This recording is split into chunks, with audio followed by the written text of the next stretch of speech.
Hola otra vez. Vamos a comenzar con esta mesa. Esta mesa estudiantil. Vamos a empezar a dar la palabra a Rodrigo Alexander Uribe Ceballos, de la UAM, con su ponencia Filosofía como técnica e ideología como interpretación.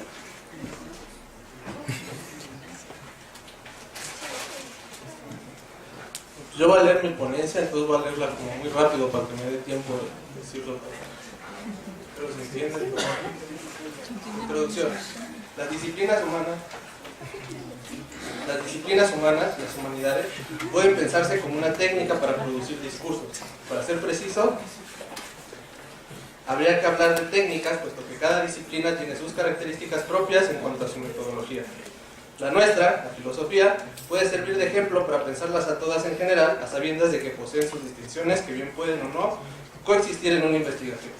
Una forma de pensar la filosofía puede ser por medio de una analogía, como decir que la filosofía es una caja de herramientas, como refirió Foucault a su obra. La cuestión es que, en un sentido crítico y materialista, para pensar la filosofía necesitamos inscribirla dentro de un contexto en el cual surge como acontecimiento, como fenómeno. Tenemos que pensarla justo ahí, en donde se inventa y no en su origen. Mi propuesta para pensar la filosofía radica en inscribirla dentro de sus condiciones de posibilidad como acontecimiento. Obviamente como un acontecimiento vivo, como algo que es contemporáneo a nosotros, a nuestra sociedad. Dentro de estas condiciones de posibilidad, la producción de un discurso, digamos, en nuestro caso filosófico, es en donde se puede pensar su alcance o, en su defecto, sus posibilidades como una forma de conocimiento académico. En este punto de su materialidad como discurso, podemos pensarla con más claridad como caja de herramientas. Habría que definir cuáles serían, cómo funcionan, para qué, es decir, cuál es su sentido. Para esto puede ser de utilidad un texto de Foucault, El orden del discurso, en donde expone la metodología que ha empleado en sus investigaciones hasta el momento. Sistemas internos de control del discurso. De acuerdo con Foucault, en nuestra sociedad hay varios tipos de sistemas de control del discurso, de la producción del discurso o de los discursos.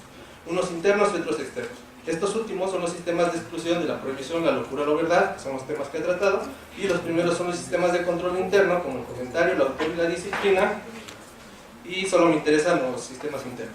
Estos sistemas internos no funcionan como un mecanismo de exclusión, sino que, cito, juegan una forma de calidad de principios, de clasificación, de ordenación, de distribución, como si se tratase en este caso de dominar otra dimensión del discurso, aquella de lo que acontece y del azar. Cierro la cita. El aspecto que regulan los sistemas de exclusión, siempre externos, es el de quién puede producir un discurso, quién está capacitado para hacerlo. Por su parte, los sistemas de control internos regulan las posibilidades de aquello que puede producir un discurso determinado, de eso que puede decir, de lo que se puede hablar, de eso que puede acontecer, buscan regular ese caso. El comentario, cito, por una parte, permite construir indefinidamente nuevos discursos, pero por otra parte, el comentario tiene por cometido el decir por fin lo que estaba articulado silenciosamente allá lejos. Cierro la cita. Es decir, funciona como posibilidad de producir nuevos discursos, pero siempre con la intención de expresar lo que no había sido expresado en el texto que se comenta. Su función es la que posibilita la creación de nuevos discursos, pero siempre dentro de esta delimitación, que es traer consigo algo que está presente en el texto al que se refiere la cita, el lugar de donde fue extraído. Este lugar del cual se extirpa la cita para insertarla dentro de nuestro texto es el autor, el cual funciona como, cito, principio de agrupación del discurso, como unidad de origen de sus significaciones, como foco de su coherencia. Cierro la cita. Pero este principio solo funciona en los discursos de las disciplinas humanas, en las conversaciones comunes que tenemos a diario, en los rumores, los chismes, incluso en las leyendas o en los cuentos populares. Este principio no tiene sentido. Lo mismo sucede con las ciencias, en donde es el contenido, la información que puede constatarse empíricamente y la metodología para realizar dicha actividad lo que regula el discurso y no quien lo emite. En cuanto a la disciplina, se opone tanto al comentario como al autor, ya que, cito, una disciplina se define por un ámbito de objetos, un conjunto de métodos, un corpus de proposiciones consideradas verdaderas, un juego de reglas y de definiciones, de técnicas y de instrumentos, una especie de sistema anónimo a disposición de quien quiera o de quien pueda servirse de él. Cierro la cita. Su objetivo es producir un tipo de discurso y no busca una verdad que deba ser repetida al explicarla, como el comentario, ni su sentido depende de un sujeto que la haya inventado, como el autor, simplemente es una técnica. De esta manera, la filosofía trabajaría con un cierto canon de autores que dentro de su construcción como tales también articulan una serie de ramas o temas a tratar que se constituyen como propios en la disciplina filosófica. Y aquí podemos, por ejemplo, autores como Hegel, temas como la ética, etc., ¿no? De esta manera, la filosofía trabajaría con un cierto canon de autores que dentro de su construcción como tales también articulan una serie de ramas o temas a tratar que se constituyen como propios de la disciplina filosófica. En cuanto a disciplina, bueno, y aquí habría que, por ejemplo, mencionar Foucault, ya ven que se le trató en cierto momento si era filósofo o no, lo que si era filosofía o no, porque jugaba ya con esto que es la interdisciplinaridad, ¿no? Él toma, por ejemplo, para estudiar textos jurídicos, médicos, etcétera, pero hace un trabajo filosófico porque se basa en una metodología que viene de Nietzsche, la genealogía, la arqueología, etcétera.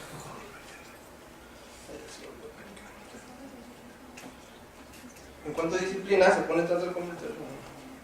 Su objetivo es producir un tipo de discurso y no busca una verdad que deba ser repetida al explicarla así.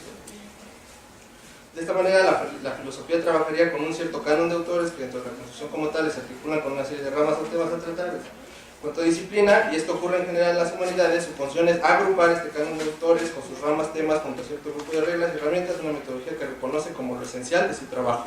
¿Pero en qué consiste esta metodología? Dos formas de interpretar la interpretación. Pensar a la filosofía como técnica y como una caja de herramientas quiere decir que posee una cierta forma de hacer las cosas y una serie de objetos que le sirven para realizar su labor. Estas herramientas serían los términos, nociones y conceptos que surgen dentro de la tradición de que la filosofía reconoce como propia. Pero también, y aquí pueden entrar todas las disciplinas humanas, las reglas gramaticales, semánticas, ortográficas, etc.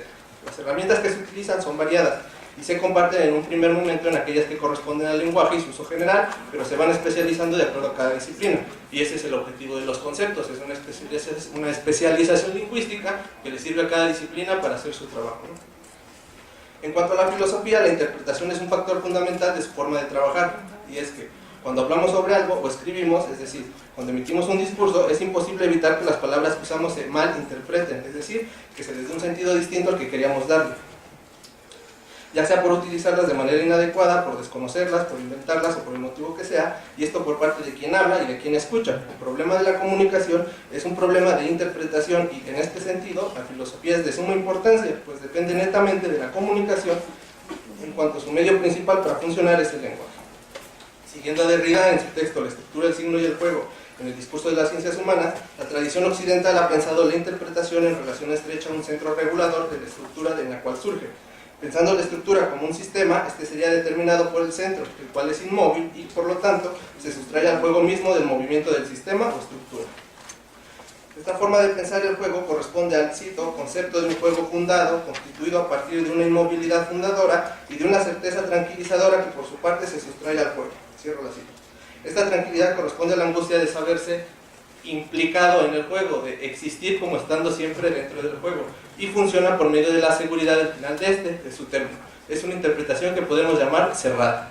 Por otra parte, hay una forma de pensar la interpretación que no clausura su juego. En este sentido, Derrida retoma el trabajo de Nietzsche para citar un autor en donde se presenta esta ruptura con la tradición. Sin embargo, esta crítica, que posibilita una forma distinta de pensar la interpretación, tiene una peculiaridad de la que, podríamos decir, ningún discurso escapa. Y es que no poseemos algún lenguaje que no esté atravesado por la tradición metafísica de Occidente, por lo cual la crítica utiliza los conceptos que se han inventado en dicha tradición. Sin embargo, esta corriente que podemos ubicar en Nietzsche, pero que también se puede pensar en Freud en cuanto a su desarticulación del sujeto cartesiano como, cito, conciencia del juego, del sujeto, de identidad consigo, de la proximidad o de la propiedad de sí, cierro la cita, o en Heidegger en su destrucción de la metafísica como, cito, ontoteología, como determinación del ser en cuanto presencia, cierro la cita. Desarticula la forma tradicional en que la metafísica determinó la interpretación. Lo que posibilitan estos discursos es pensar la interpretación de una manera que parecería ser impensable, es decir, sin centro. La cuestión es que esta forma distinta de pensar la interpretación fuera de la metafísica rompe con la concepción de centro inmóvil que posibilita el juego, es decir, que el juego implica una movilidad de las partes de la estructura, dentro de las cuales se encuentra el centro. Es así como el sujeto es el fundamento de es así como el juego es el fundamento de la estructura en su movilidad misma, y no a la inversa, en donde el centro fundamentaría la estructura y determinaría la posibilidad del juego. Lo que ocurre es una concepción de la interpretación que podríamos denominar abierta, en el sentido de que no clausura el juego, en tanto que lo entiende en función de su movilidad y, por lo tanto, de su infinidad en cuanto a estructura, es decir, que ésta puede modificarse interminablemente. Ahora, ¿de qué manera se puede pensar lo expuesto hasta el momento dentro del concepto de ideología, entendida esta a través de una estructura ideológica? La estructura ideológica. En lo que respecta a la estructura ideológica, de acuerdo con Althusser, en su texto Ideología y aparatos ideológicos del Estado, podemos definir a la ideología de manera general y en relación al uso que le da Marx como, cito, el sistema de ideas, de representaciones que dominan el espíritu de un hombre o un grupo social, cierro la cita. Sin embargo, distingue dos maneras de pensarla. Por un lado, una teoría de la ideología en general y por otro, una teoría de las ideologías particulares.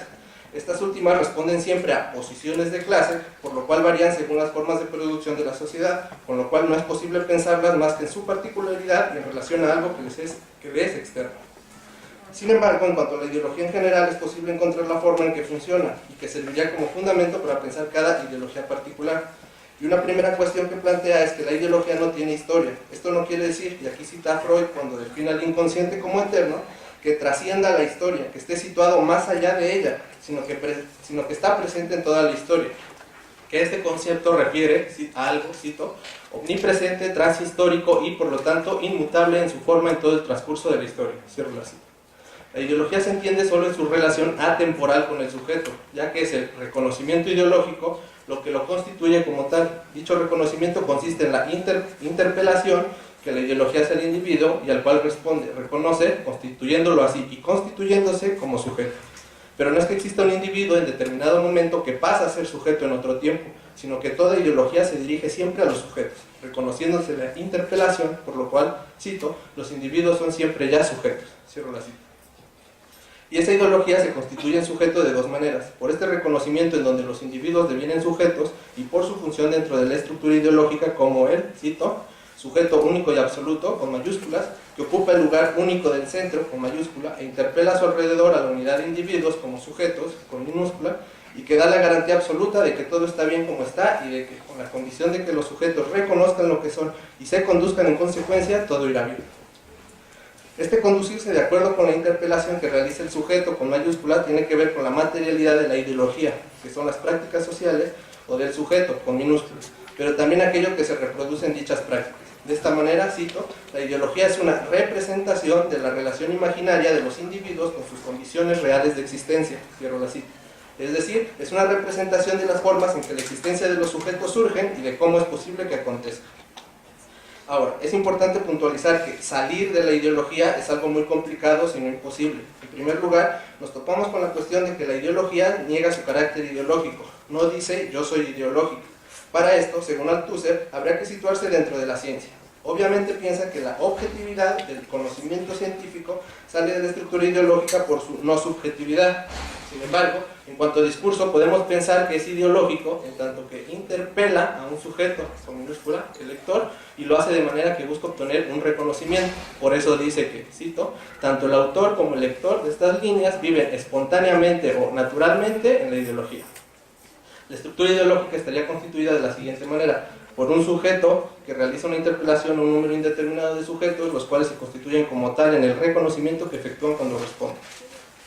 La estructura ideológica y la interpretación. De esta manera, pensar la estructura ideológica por medio de las dos formas de pensar la interpretación nos lleva a considerar su juego de dos maneras distintas. En cuanto a interpretación cerrada, hablamos de una estructura ideológica que excluye de antemano a los sujetos, con minúscula, de cualquier posibilidad de modificación, cambio o intervención en la decisión de cómo regular el juego de dicha estructura. Nada más sería interesante recalcar que el sujeto del centro es siempre con mayúscula, es siempre uno, y los sujetos, los que están fuera del centro de la estructura, puede ser una infinidad, ¿no? Pero el centro siempre es uno. En lo que respecta a la interpretación abierta, podemos pensar de antemano que la estructura no se determina en su juego por un centro inmóvil, el sujeto con mayúscula, sino que éste pertenece al juego mismo y por lo tanto podríamos decir que cambia en cuanto a su función. Ya no regula el azar y las posibilidades de aquello que puede acontecer, sino que él mismo es parte de este constante cambio, de este reajuste, reacomodo, de ese juego en el cual consiste la estructura. Pero hay que tener presente que hablamos de la ideología en general, por lo cual estos cambios de la función no implican que la estructura ideológica deje de funcionar o que funcione de otra manera, sino que muestran una forma diferente de concebirla. La cuestión es que, al pensar el centro como parte integral del juego, que no se extrae ni excluye del mismo, lo único que sucede es que cambia la forma en que nos relacionamos con ese centro. Es decir, ya no se considera como inmóvil, sino como un elemento más que puede desplazarse, y de hecho lo hace, dentro de la estructura ideológica. Esto implica que el sujeto, ese centro regulador del juego, no puede eliminarse, borrarse de la ecuación, sino que éste responde en cierta medida a los sujetos, en el sentido en que ambos participan de ese juego, y por lo tanto hay una relación estrecha en cuanto a su posición dentro de la estructura. Digámoslo de manera más sencilla, los sujetos tienen la posibilidad de desplazar al sujeto con mayúsculas en el juego de la estructura.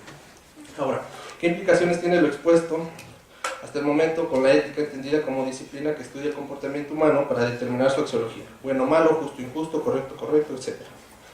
Los límites de la ética son los límites del lenguaje. De acuerdo con Wittgenstein, cuando usamos términos como bueno o correcto, lo hacemos en dos sentidos distintos, un sentido ético o absoluto y un sentido trivial o relativo. En cuanto a este último, nos referimos a que aquello que calificamos satisface un cierto estándar predeterminado, es decir, cumple con los criterios previos establecidos para una actividad determinada. Por ejemplo, afirmamos que alguien es un buen pianista, lo que queremos decir es que tiene cierto grado de habilidad. O cuando alguien afirma que esta u otra es la carretera correcta, lo que queremos decir es que dicha carretera es la mejor opción para llegar a un lugar determinado y para llegar en el menor tiempo. En este sentido relativo, la exigencia del cumplimiento del juicio depende del objetivo de quien realiza la acción, es decir, solo a quien desea llegar a cierto lugar en menor tiempo tiene sentido pedirle que cumpla con el juicio de la carretera correcta. Pero dicho juicio, en donde solo hay valor relativo, puede reducirse a una simple descripción de hechos. Por ejemplo, del punto A al punto B, el camino más corto es X. Si yo acepto eso, pero afirmo que deseo optar por el camino Y, nadie pretenderá exigirme que siga el camino X, sino en medida de que mi interés sea llegar con menor tiempo a recorrer una menor distancia. Sin embargo, en cuanto al sentido ético, la exigencia del cumplimiento del juicio no depende del objetivo de quien realiza la acción, sino que se exige de manera absoluta, podríamos decir universal. Es decir, el cumplimiento se espera de cada individuo en cada situación, independientemente de su deseo o interés previo. Por ejemplo, si alguien afirma que me comporto como un animal y yo acepto y afirmo, lo acepto y afirmo que no me quiero comportar de otra manera, seguramente se me dirá que debería desear comportarme mejor. La cuestión es que las proposiciones de la ciencia, el conocimiento científico, solo son descripciones de hechos y por ende válidas únicamente en sentido relativo a los hechos que describen. Por ejemplo, la aceleración de la ley de la gravedad solo tiene sentido, es verdadera para un cuerpo dentro de la atmósfera terrestre. En cuanto a otro planeta, la formulación de dicha proposición deberá ajustarse a los hechos, deberá cambiar su descripción de acuerdo a las variables del medio, velocidad de rotación, masa del planeta, etc. La ética emite juicios absolutos y por ello no puede constituirse como ciencia, puesto que, cito, todos los juicios de valor relativo son meros enunciados de hechos. Ningún enunciado de hecho puede nunca ser ni implicar un juicio de valor absoluto. Cierro la cita. Si hubiera un estado de cosas descriptible que proporcionara un principio absoluto en cuanto a la ética, un bien absoluto, sería que en donde cada persona en su actuar lo realizara o se sintiera mal de no hacerlo. Si la ética pretende constituirse como un saber científico, debe abandonar las aspiraciones de encontrar principios absolutos en sus juicios de valor y, en este sentido, dicho abandono corresponde a la pérdida de seguridad absoluta en el mundo. Cuando afirmamos que me siento seguro en mi casa, en mi auto, en cualquier lugar en que nos situemos, lo que afirmamos es que determinado espacio me brinda seguridad, mi casa, el auto, etc. Sin embargo, de igual manera se afirma una experiencia de completa seguridad, una seguridad absoluta. Dentro de la ética cristiana, dicha seguridad se origina en que Dios creó el mundo y por lo tanto nos da la seguridad al controlar el espacio que habitamos, al no tener un principio absoluto que determine nuestras acciones, las propias y las del resto de la sociedad. Nos encontramos en el azar y perdemos seguridad en el porvenir. Nada nos da la garantía de que las cosas estarán bien. Perder la aspiración de llegar a principios absolutos dejaría la ética con la posibilidad de constituirse como una disciplina que estudia las acciones y sus principios propios, siempre relativos a la situación en la cual acontece. Sin embargo, no podría denominarse aún así como ciencia, puesto que la descripción de hechos que puede determinar los principios prácticos de cada acción solo es posible por parte de quien la realiza y su conocimiento no tendría valor más allá del caso en cuestión. Es decir, si toda acción se determina por medio de la subjetividad de cada individuo, de su condición como sujeto, solo él mismo puede acceder a la información necesaria para determinar los principios de su acción, dado que su estructura ideológica, lo que constituye su subjetividad, es cognoscible únicamente para él. Nosotros solo podemos hacer apreciaciones, pero no sabemos qué sea realmente lo que influye en la determinación de su voluntad, es decir, cuál sea su centro metafísico en cada acción. Bueno, nos va a saltar para el tiempo. Ya no. Con lo anterior, podemos pensar que el concepto de autor funciona de cierta manera como sujeto, con mayúscula dentro de un texto determinado. Como se expuso, este concepto sirve como centro regulador de la producción interna del discurso y en este sentido puede asimilarse como sujeto, con mayúscula, dentro de una estructura ideológica que sería el texto. Ahora, dependiendo de qué tipo de interpretación planteemos, tenemos una cierta forma de relacionarnos con el autor dentro del texto, incluso con la disciplina. Y esto por medio del comentario. Como expusimos, este tiene una doble función, decir lo que estaba ya en el texto que se cita, pero también es aquello que posibilita la producción de nuevos discursos, siempre en la relación estrecha entre estos dos principios. Pensando esto a través de la estructura ideológica, aquí se juega esa posibilidad de los sujetos quienes interpretan un texto, de desplazar al sujeto con mayúscula, que sería el autor, para poder continuar una producción infinita de discursos. Es importante aclarar que dentro de la estructura ideológica no hay posibilidad de salir, al menos no es sencillo para pensar en una salida. Un primer paso es reconocer la ideología que se está practicando en cierto discurso propio, pero de este punto, a salir de la ideología, de esta estructura, hay un espacio vacío, algo impensable. Pensémoslo en relación al otro. Una persona que trabaja o investiga dentro de la filosofía se dirige de maneras distintas para tratar a un autor dentro del texto que produce. Puede apoyarse en él, puede discutir sus tesis, puede hacer una crítica de un concepto suyo, etc. La cuestión es que no siempre se reconoce la interpelación que le hace un autor como sujeto. Sin embargo, hay una especie de respuesta en cuanto se lo utiliza, ya sea para refutarlo o criticarlo, pero de cualquier manera, ese trato que le demos, el que sea, va acompañado de otros autores, junto con los cuales se articula el texto como discurso. Para ser precisos, el texto se construye de citas, de fragmentos, que se articulan por medio del comentario, el cual, como expuse, se encuentra en estrecha relación con el autor. Por último, resta señalar que pensar la interpretación, y en este sentido no solo la filosofía, sino las disciplinas humanas en general, por medio de la ideología permite un mayor entendimiento, ya que se hace explícito lo que podríamos llamar la metafísica de un discurso, es decir, el centro que en un determinado momento funciona en un determinado discurso. Con esto, la comunicación se ve enriquecida, puesto que plantea antes de toda comunicación que ambas partes pueden presentar diferentes principios que regulan su discurso, una metafísica diferente, una concepción de la verdad distinta, y por lo tanto, todas las implicaciones que esto pueden variar en ética, axiología, moral, estética, y no que haya una metafísica única, universal, a la cual tengan que someterse todos los sujetos, en donde sus implicaciones en ética, axiología, moral, estética, etc., presentan el mismo carácter de universalidad. Dado lo anterior, la ética tiene una posibilidad de incrementar su conocimiento en grado y cantidad si se fundamenta en la filosofía entendida como técnica. En este sentido, la filosofía debe salir de la academia para convertirse en una herramienta más de cambio social, en cuanto puede establecerse como condición de posibilidad para la comunicación en cuestiones sociales. Una preparación filosófica no especializada, sino vertida de forma gradual, puede ser el soporte de una educación básica que fomente el entendimiento y la comunicación. Todo esto se debe a que la filosofía, como técnica, permite el ejercicio del lenguaje para un mayor control y conocimiento de la ideología propia, entendida como la estructura que soporta la subjetividad al constituir sujetos. Hacer explícita la ideología, en este sentido, corresponde a hacer evidente el sistema de juicios y valores que posibilitan una determinada interpretación de un hecho o fenómeno ético o moral, y la filosofía es una herramienta imprescindible para dicho ejercicio. De esta manera, la comunicación y el entendimiento entre las partes en conflicto puede identificar los puntos en donde es posible un acuerdo y en donde no es posible un acuerdo y en donde sí, aunque el conflicto no desaparece, sino que se presupone como condición para la comunicación. Gracias.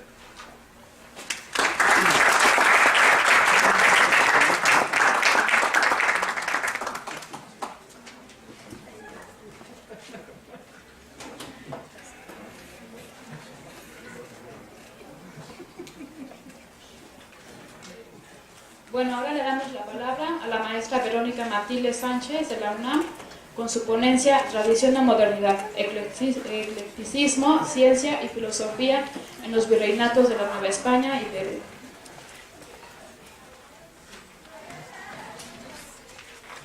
Buenas tardes con todo el auditorio y agradezco la gentil invitación que me hicieron a este coloquio.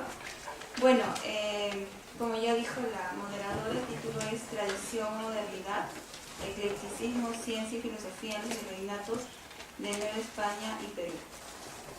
El presente trabajo pretende analizar el debate científico y filosófico del siglo XVIII en la Nueva España y el Virreinato peruano.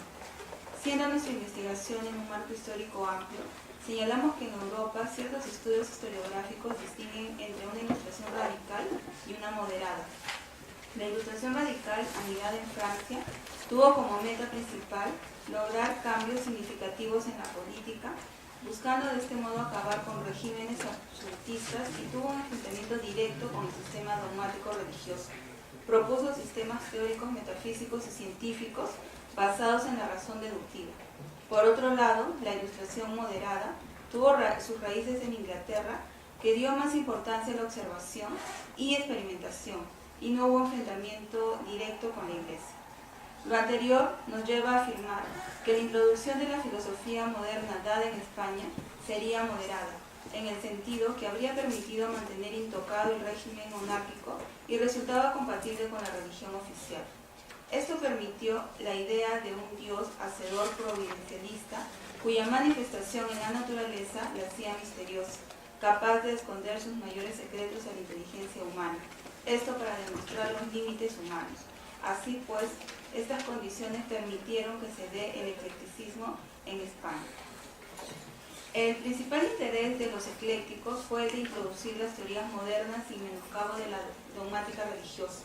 Así estimularon la introducción de la teoría copernicana, newtoniana, abriendo paso a la observación y experimentación y cultivando la crítica. Subrayamos entonces que la peculiaridad de estos eclécticos fue buscar conciliar los conocimientos tradicionales, especialmente religiosos, con los modernos. Así se evitó una confrontación directa con el sistema dogmático católico y con el poder establecido.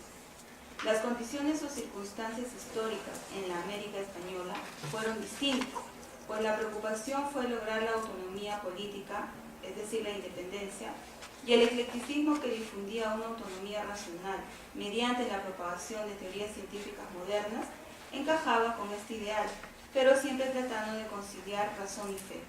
La tensión y amalgama entre modernidad y tradición, el eclecticismo, creemos fue manifiesta en diversos pensadores de territorios de ultramar. En el caso de Nueva España, tenemos en Benito Díaz de Gamarra el principal representante. Así pues, Benito Díaz de Gamarra defendió su fe al explicar el sacramento de la Eucaristía, manifestando que es posible que el cuerpo de Cristo esté presente en el pan consagrado, explicando esto a modo de milagro. En razón de ello, también considera que no es una herejía, como lo era para muchos, la enseñanza de la física moderna, e insta a sus colegas a ayudar a su propagación entre los jóvenes, considerando de este modo la propuesta de Copérnico como la mejor hipótesis para explicar los fenómenos y movimientos del sistema planetario. En el caso del virreinato peruano, podemos percibir la presencia del eclecticismo a partir de que, a mi juicio, existió la presencia de esa mixtura de tradición y modernidad en algunos pensadores, principalmente en los cosmógrafos. Este cargo fue establecido desde 1608 hasta 1878. Algunos de esos eximios representantes de la ciencia utilizaron tesis organicistas como modernas para explicar a la naturaleza. Por otro lado, también fue importante la teoría pedagógica desplegada por los jesuitas. En este caso podemos mencionar a Toribio Rodrigo de Mendoza, quien como eclesiástico y pensador propuso el eclecticismo como la mejor estrategia para incorporar las tesis modernas sin dejar de lado la fe. Por tal razón, considero que el eclecticismo es la forma como en la Nueva España y el virreinato peruano se respondió a los retos puestos por el surgimiento de la modernidad y la ilustración. Estuvo la preocupación por el avance científico, el bienestar social, el progreso, pero sin dejar de lado el plan salvífico y la fe. Constantemente se buscó armonizar las teorías modernas con las Sagradas Escrituras. Se mantuvo la idea de Dios como autor de la naturaleza y el hombre. Es así que se concibió un universo perfecto, pero en el que el hombre tenía límites dados por Dios. Por ello, entra en fricción con las teorías modernas que pretendían explicar todo con una supuesta inteligencia ilimitada. La naturaleza así se torna enigmática y secreta en algunos aspectos. De este modo se vivió la modernidad en este lado del mundo. Desde otra realidad intelectual denotamos su peculiaridad. En el caso de Nueva España y el virreinato peruano podemos comprobar esto a partir del cosmógrafo Andrés de Guevara y Basozábal y Francisco Antonio Cosmobueno y Alegre, médico y cosmógrafo del virreinato peruano. Ambos pensadores se identificaron con la modernidad y tradición a su manera. Guevara, en sus pasatiempos de cosmología, manifiesta argumentos a favor del movimiento de la Tierra y la gravedad, mostrando así su filiación con Copérnico y Newton, así como también sostiene que existe un orden preestablecido en el universo gracias a la gravitación, y todo esto obedecería a la perfección del Hacedor divino, siendo el hombre una creación suprema, pero con limitaciones en su entendimiento. Del mismo modo, Bueno manifiesta en sus disertaciones su cercanía con el mecanicismo, pero también nos habla de un Hacedor divino que ha creado la naturaleza con una armonía preestablecida, en la que el hombre aparece como la creación máxima, pero con limitaciones en el conocimiento. Bueno, por cuestiones de tiempo, solo hemos seleccionado las siguientes referencias. Empezamos con algunas citas de Guevara. En la siguiente muestra su asentimiento por el movimiento de la Tierra y la gravedad. Cito: para que la bala quedase en el aire sobre una misma línea perpendicular al punto de donde salió sin resolverse con la Tierra, era necesario que hubiese en la atmósfera una causa que destruyese el impulso general que esta bola había recibido del movimiento del globo. Mas no conociéndose alguna, la bala debe caminar alrededor del centro de la Tierra, aun cuando se aleja de ella por la explosión de la pólvora. La primera y más general ley del movimiento es que un cuerpo determinado, una vez a moverse según una dirección, continúa uniformemente y siguiendo la misma línea. Si no sobreviene otra causa que retarde o destruya su movimiento, esto se observa y verifica en todo, y así no es de admirar que los pájaros, las nubes, las balas continúen manteniendo el mismo movimiento de la Tierra, aun cuando se retiren de ella. Fin de la cita. Luego tenemos, cito: vemos siempre dominar con una constancia imperturbable los mismos efectos de las mismas causas, sin que jamás haya fallado el orden establecido. Jamás ha visto nacer una planta de una piedra, un mosquito de un árbol, un elefante de una pulga, un hombre de un cuadrúpedo. Fin de la cita. Bueno, en esta cita notamos la semejanza con el pensamiento de Benito Díaz de Gamarra, que al mismo tiempo también tiene como modelo Aristóteles, ¿no? Nos recuerda esto la idea de potencia y acto. Al igual que él, Guevara consideró la naturaleza provista de una armonía, de una racionalidad interna que impide que se dé cualquier hecho irracional o desordenado dentro de ella. Sí, el orden actual de cosas es tan ajustado al estado presente de nuestro ser humano, tan correspondiente a la simetría del todo, tan bien medido con lo que está dentro y fuera de nosotros, que sin deducir las consecuencias que él sacaba, podemos llamar con Leibniz al Criador el eterno Jehová. Fin de la cita. En esta cita también observamos el influjo de teorías tradicionales. Podemos presumir que se trató del hermetismo, pues este paradigma científico señaló la preeminencia de una interrelación entre el hombre y el cosmos, macrocosmos y microcosmos. Tal es así que lo que sucede en el universo tendría consecuencias en el hombre. De ahí que una de las sabidurías del universo sería la astrología. Asimismo, en este modelo, el demiurgo es un gran matemático, pues la armonía se debe a un orden matemático y simétrico. Por último tenemos en Guevara, cito: mísero moral, conocer finalmente que quien presume escudriñar los secretos del Altísimo será oprimido de su gloria, de aquella gloria que siendo resaltar en tarde la infinita sabiduría, abate el humano orgullo mostrándole su flaqueza. Dichoso el que reconociéndola tributa el obsequio debido de humildad, respeto, adoración al supremo ser. Infeliz del que presuntuoso difiere demasiado sus propias luces. Siglo XVIII. ¿Cuál es la causa de tu perversión? El presumir arrogante de tu sabiduría. Estos que llamas luces son una ceguera efectiva. ¿Cuál sería el remedio de esta? El persuadirte que falto de vista necesitas de la luz del que ilumina a todo hombre que viene a este mundo. En vez de jactarse de tu ciencia y levantarlo orgulloso sobre los siglos pasados con el título de iluminado. Fin de la cita.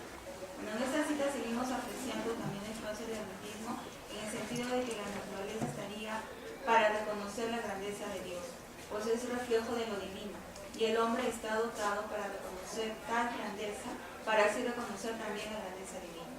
Asimismo, ella ha sido creada con misterio justamente por el carácter ocultista del hermetismo y del demiurgo, pero a la vez su función es para que la humanidad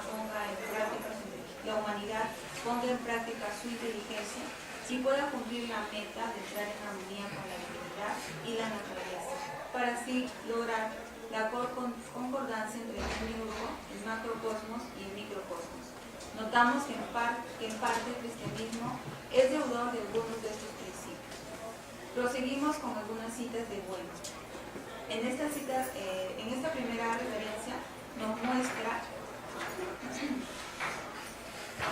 su confianza en experimentos modernos para afirmar y fundamentar sus conclusiones, siguiendo a Hales, un filósofo inglés naturalista de influencia newtoniana. Cito: según los experimentos mecánicos químicos de Hales, en su estática de los vegetales, se hallan algunos cuerpos que contienen un volumen de aire más de 300 veces mayor que el cuerpo de que se extrae. Poco más de media onza de azúcar dio en su análisis 126 pulgadas cúbicas de aire. Fin de la cita. Luego tenemos, el hombre está proveído de industria y de ingenio para aprovecharse por medio de las artes de todas las ventajas y bienes que la naturaleza le presenta. Así está bien que el hombre no haya sido hecho para volar, pero ¿quién le negará que lo pueda conseguir con su industria cuando vemos lo que con ella ha ejecutado hasta aquí? Fin de la cita. En esta cita, bueno reconoce la inteligencia con la que está proveído el hombre y que gracias a ella puede intentar los mayores desafíos ante la naturaleza.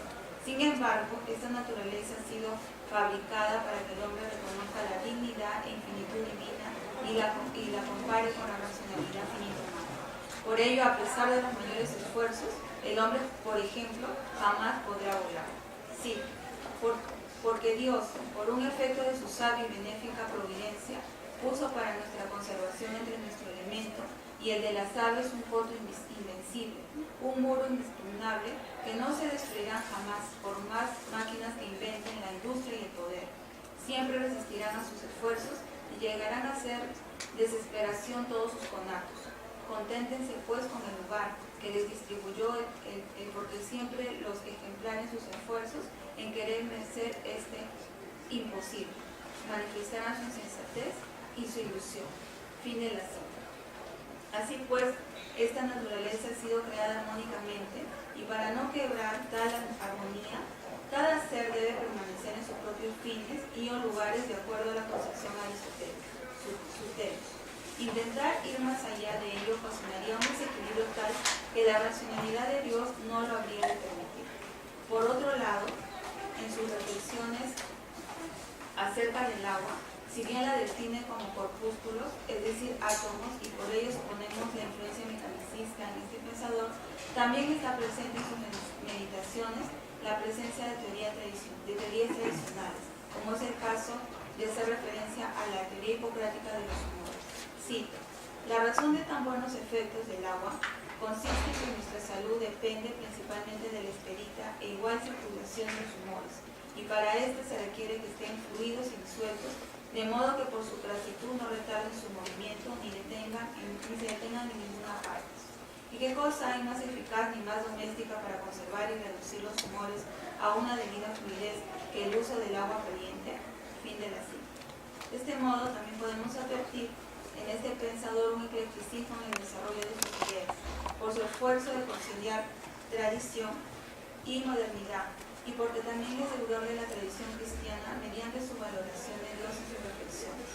De esta manera, consideramos que hay mucho que pensar sobre nuestra propia historiografía y la implantación de la filosofía moderna en nuestros territorios, que a mi criterio dio como resultado el eclecticismo, una mistura de teorías tradicionales en la que encontramos a Platón, Aristóteles, el hermeticismo, organicismo y mecanicismo. Muchas gracias.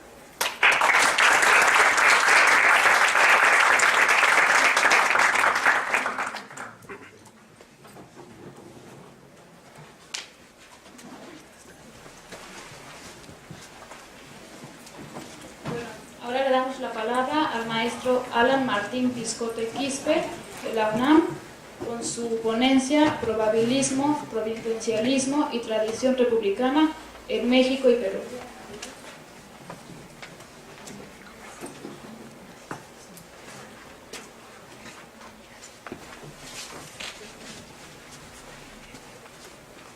Buenas tardes, muchas gracias también por la amable invitación de los organizadores.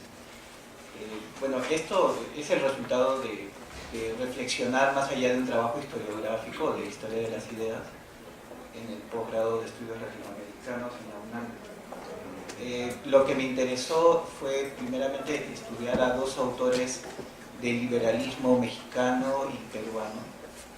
El del liberalismo mexicano es José María Luis Mora y el peruano es Hidalgo. A partir de esta reflexión sobre estos dos personajes de la historia México-peruana,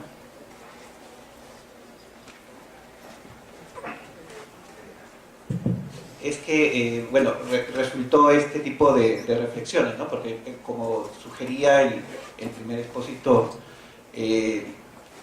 una cosa es hablar de la hermenéutica o de la interpretación y otra cosa es hacerla efectiva, ¿no? Y nuestra tradición de pensamiento latinoamericano es muy rica, tiene una infinidad de textos que deben y merecen ser interpretados y que no se hacen, ¿no? O se deja de lado. Entonces, este es un trabajo de inmersión en textos históricos, historiográficos, y que tienen un perfil filosófico muy claro. Muy bien, dentro de esta interpretación que asoma en los estudios que vengo haciendo, aparecen unos términos que aparecen también en el título, ¿no? El concepto como probabilismo, providencialismo y tradición republicana. Es muy probable que estos términos no sean comunes a un estudiante de filosofía, ¿no? Que más o menos se concentra en ciertos textos canónicos. Sin embargo, son términos que tienen repercusiones filosóficas y que fueron muy importantes dentro de las tradiciones coloniales en la Nueva España y en el virreinato peruano.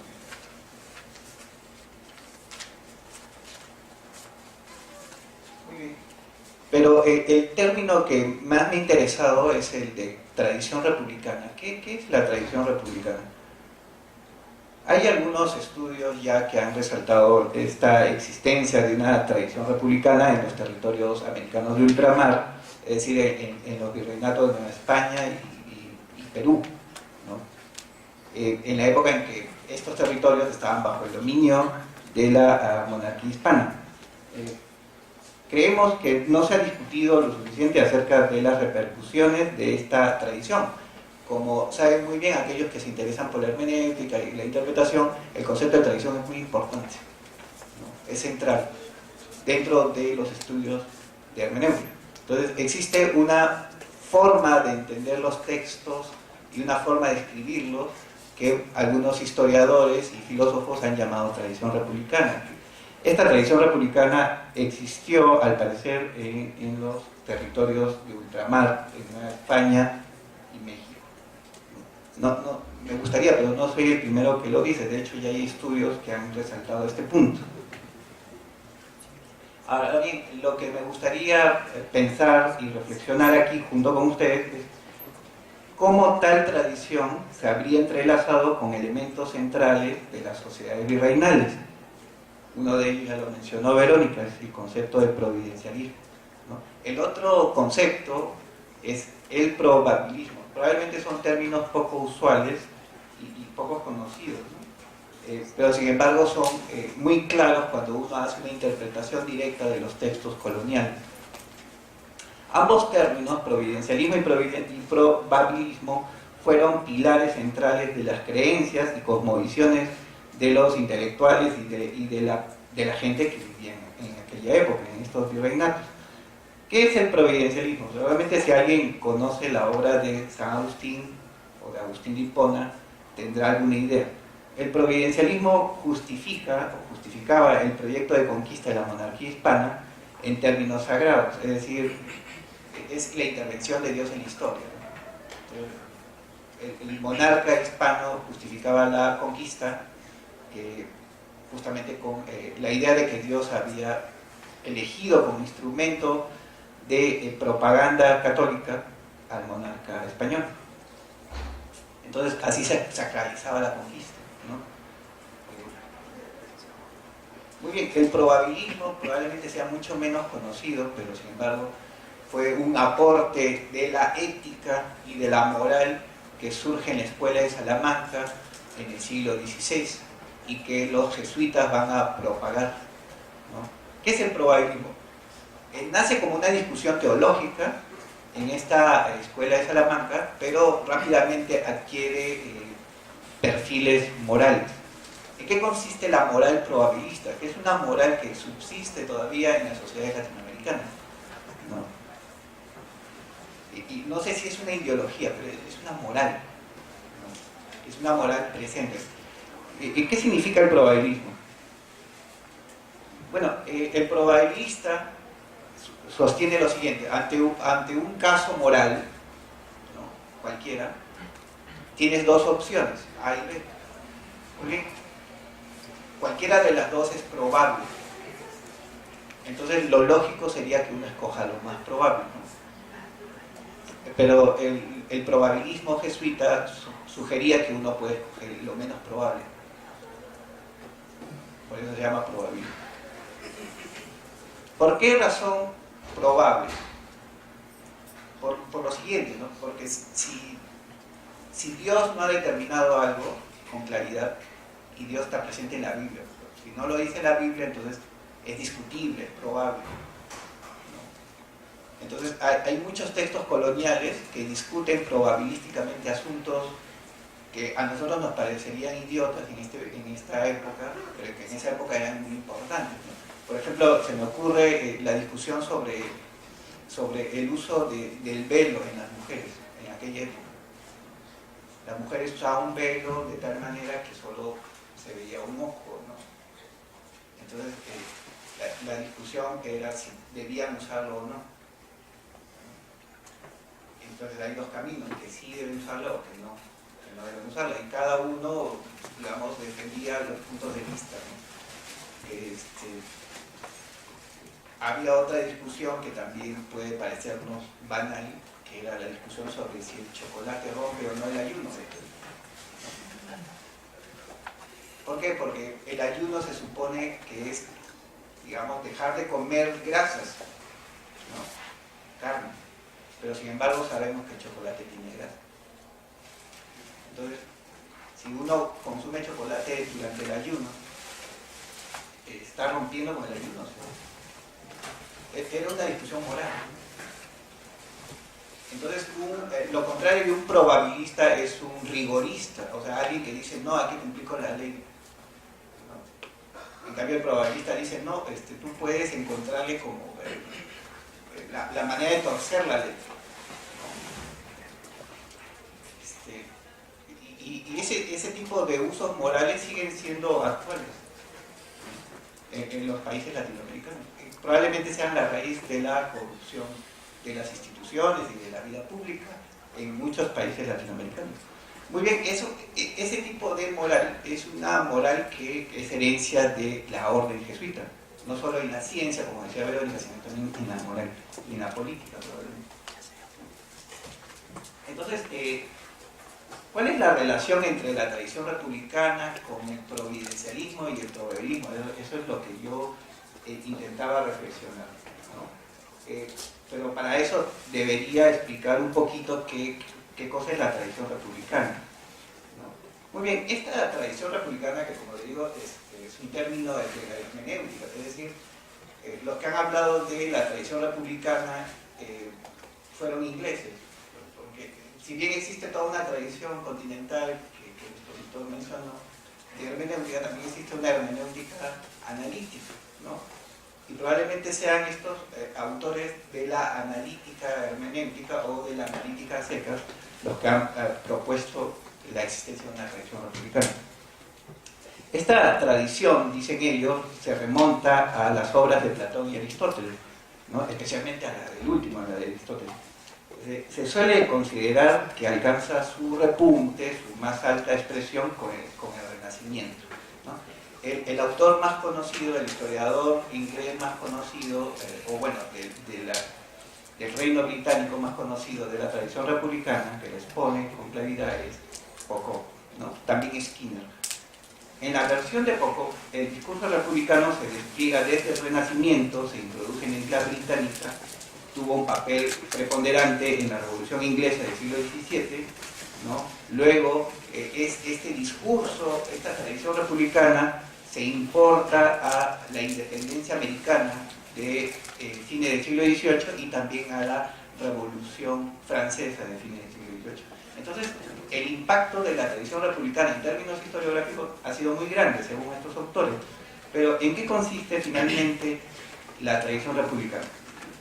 Si bien los diferentes autores difieren en qué significa o cuáles son los puntos importantes de la tradición republicana, están de acuerdo en los siguientes puntos. Primero, consideran que en la tradición republicana el eje de la sociedad es el ciudadano, no el individuo, sino el ciudadano. Segundo, el ciudadano alcanza su plenitud al interior de la ciudad, es lo que decía Aristóteles. Tercero, la meta de la sociedad es el bien común o la felicidad, también lo decía Aristóteles. La idea es que el ciudadano se realiza en la polis, en la comunidad, ¿no? Un punto más en el que todos están de acuerdo, todos estos hermeneutas, intérpretes, o como quieran llamarlo, de la tradición republicana, es que una sociedad es feliz si es armoniosa y autónoma, también lo decía Aristóteles. Algo que también está presente, menos en Aristóteles y más en Platón, es que el gobernante es un médico y legislador a la vez. Está sobre todo presente en Platón, ¿no? En la República, sobre todo es un texto clásico, en la que se menciona que el gobernante de la polis debe ser filósofo, ¿no? Pero por filósofo en la época griega se entendía el médico, ¿no? O sea, alguien que tenía la verdad, ¿no? Y por lo mismo podía legislar, dar su constitución a la polis. Otra idea de la tradición republicana es que la sociedad es un cuerpo. Eso también es platónico.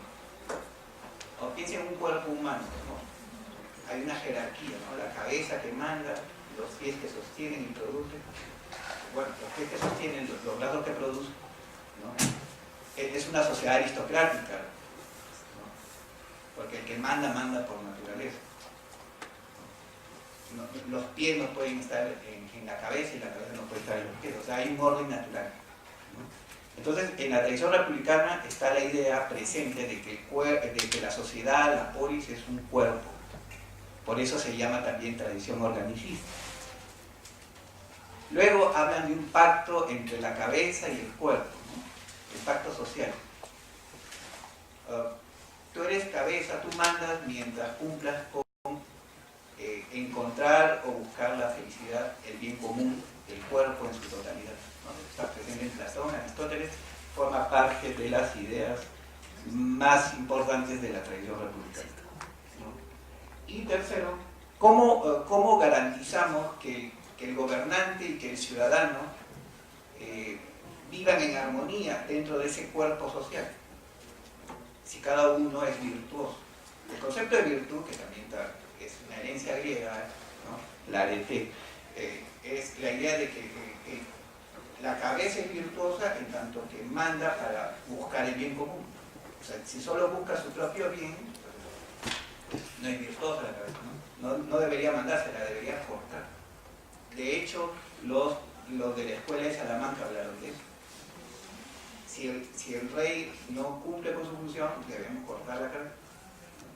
Entonces aparece la idea de revolución. Esa va a ser una herencia de la escuela de Salamanca digamos, a la filosofía europea continental, ¿no? O sea, pero ya está presente en muchos autores jesuitas la idea de que si la cabeza desobedece, es decir, si no busca el beneficio del cuerpo, debe ser cortado. Muy bien, hay historiadores y filósofos acá en México, como el profesor Ambrosio Velasco o el historiador Aguilar, que han hablado de la presencia de esta tradición republicana en América, ¿no? En América Latina. Por ejemplo, el historiador Aguilar piensa que esta tradición fue importada de Norteamérica a comienzos del siglo XIX, fines del siglo XVIII. En cambio, el profesor Velasco piensa que esta tradición proviene de más atrás, desde la época de la conquista, ¿no? Con la escuela de Salamanca, todo lo que yo les mencionaba hace un rato, ¿no?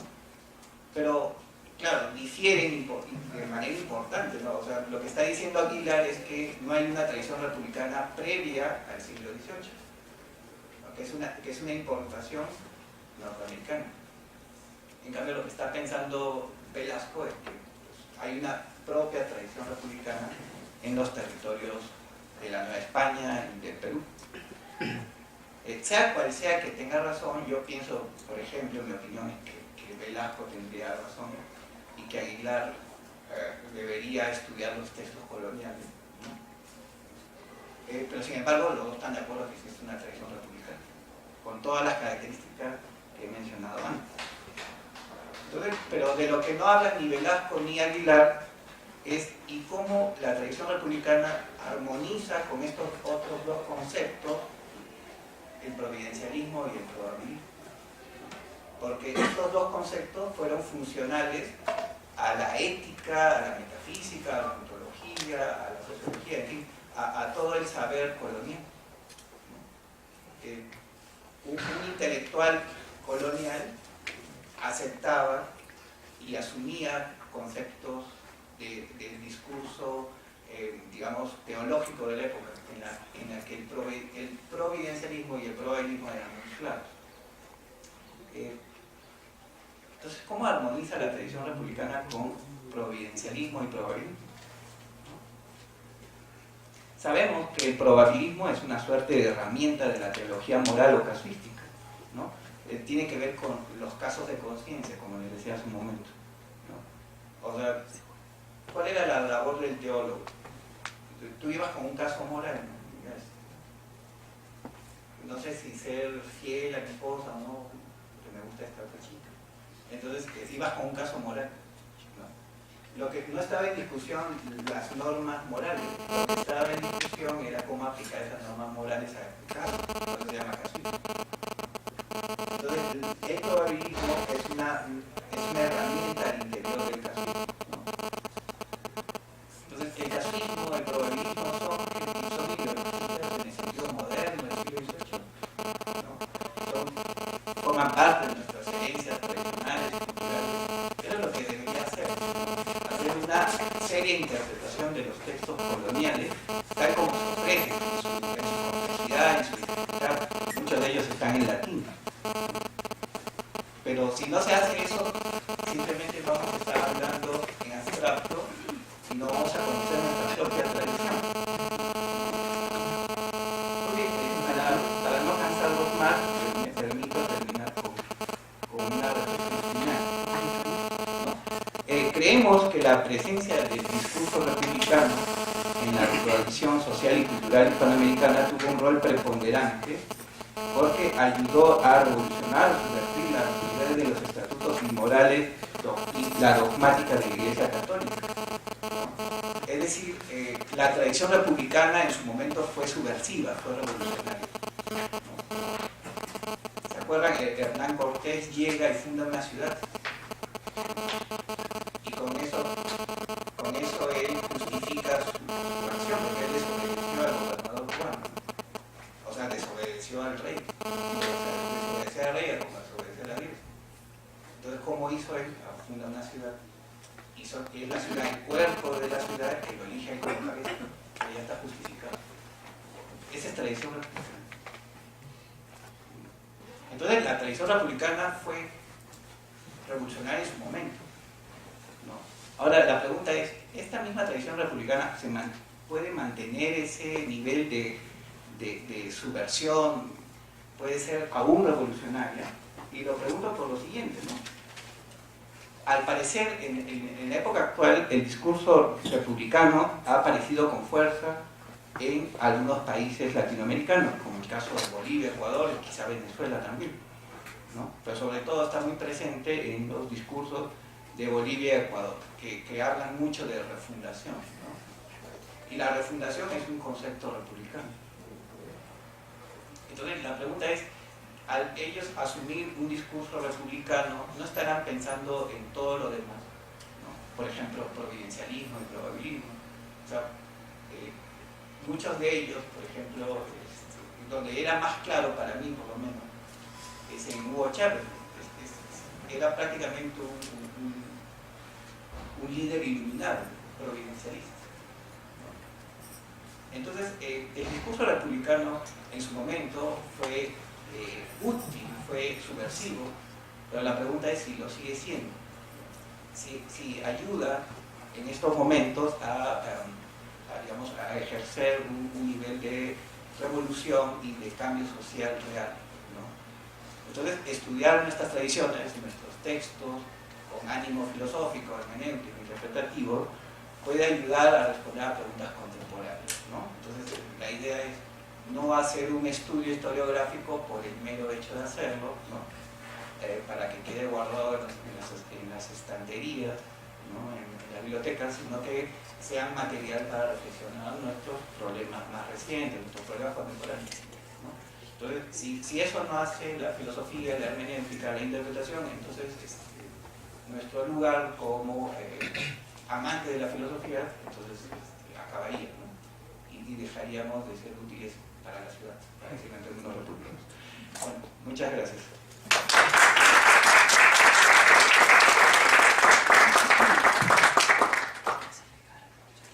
Bueno, ahora para finalizar, le damos la palabra al licenciado Carlos Humberto Contreras Tetsowa, de la UAM, con su ponencia La cuestión de la ideología en Slavoj Žižek. Buenas tardes a todos. Pues bueno, voy a dar inicio a mi conferencia, que es, nuevamente se repite el tema de la ideología, y bueno, doy comienzo. La obra de Slavoj Žižek entra en un contexto en el que el concepto de ideología ya no era usado, y en el que él reintroduce dicho concepto para volver a hacer teorías sobre esta. Žižek se enfrenta a todos aquellos que dicen que vivimos en un mundo posideológico, en el que ya nadie toma la ideología en serio, o más bien en el que el concepto de ideología se ha vuelto inútil para el análisis teórico de la sociedad. Para hacer teoría sobre la ideología, Žižek parte del debate que Lacan y Althusser sostuvieron sobre el sujeto. Žižek piensa que la posición teórica de Althusser sigue siendo mucho más radical que otras posiciones, como la de Habermas y su ideal de la comunicación intersubjetiva, y la de Foucault del sujeto que se desujeta y es capaz de recrearse, puesto que la posición de Althusser implica reconocer que en la subjetividad no solo hay un reconocimiento ideológico falso, sino que dicho reconocimiento es también inevitable. En la subjetividad hay que aceptar un cierto engaño como una condición de nuestra actividad histórica. En Aparatos ideológicos del Estado, Louis Althusser partió del trabajo de Lacan sobre el estadio del espejo para hacer su teoría de la ideología. En dicha tesis, Lacan sostiene que el niño pequeño, al enfrentarse con su propia imagen en un espejo, tiene un jubiloso reconocimiento erróneo de su propio estado real, físicamente descoordinado, imaginando que su cuerpo está más unificado que lo que realmente está. Lo que Lacan afirma es que el niño se identifica con su propia imagen, sintiéndose a la vez dentro de ella y frente al espejo, de modo que sujeto y objeto se deslizan incesantemente entre sí en un circuito cerrado. Para Althusser, lo mismo sucede en la ideología, pues en esta el sujeto humano va más allá de su verdadero estado de difusión o descentramiento y encuentra una imagen consoladoramente coherente de sí mismo, reflejada en el espejo de un discurso ideológico dominante. Dicha imagen enajena al sujeto por completo de su situación real de dominación y sometimiento, y por ende le impide ver el hecho de que solo es una parte de la estructura y que la propia estructura le dio esa imagen única y exclusivamente para la autopreservación de las relaciones capitalistas de explotación. Si bien la teoría de Althusser nos advierte sobre el grado de cooptación que el sistema mantiene sobre nosotros, sobre el grado de dominación, Terry Eagleton nos advierte que la lectura que Althusser hizo de Lacan es errónea, puesto que el sujeto imaginario de Althusser corresponde realmente al ego lacaniano, que para la teoría psicoanalítica no es más que la punta del iceberg del yo. El sujeto como un todo es en realidad un efecto escindido, carente y deseante del inconsciente, a lo que hay que agregar que para Lacan, según Eagleton, la dimensión imaginaria de nuestro ser está marcada y determinada por un deseo insaciable que sugiere un sujeto mucho más volátil y turbulento que las entidades serenamente centradas de Althusser. Por ello es que Žižek defiende la posición de Lacan de no ceder al propio deseo, es decir, que no hemos de borrar la distancia que separa lo real de su simbolización, puesto que es este plus de lo real que hay en cada simbolización lo que funge como objeto causa de deseo. Llegar a un acuerdo con este plus, o con mayor precisión, resto, significa reconocer un desacuerdo fundamental antagonismo, un núcleo que resiste a la integración, disolución simbólica. ¿Qué tiene que ver esto con la ideología? ¿Qué es lo que quiere decir Zizek? Pues Zizek lo maneja todo esto respecto del deseo, lo maneja con respecto al antagonismo social. Para Slavoj Zizek, la ideología es una simbolización y de esta se aleja el plus de lo real. Dicho plus de lo real es el antagonismo. Ese antagonismo que es inherente a la sociedad, pero que se resiste a ser integrado dentro de esta.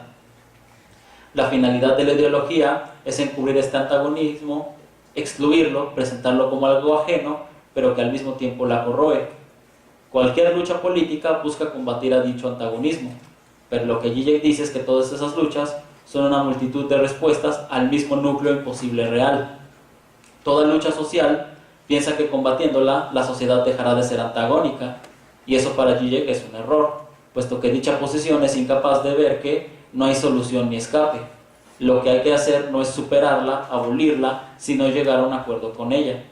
Si lo que se desea es abolir dicho antagonismo, el único camino para hacerlo, según Zizek, guía necesariamente al terrorismo.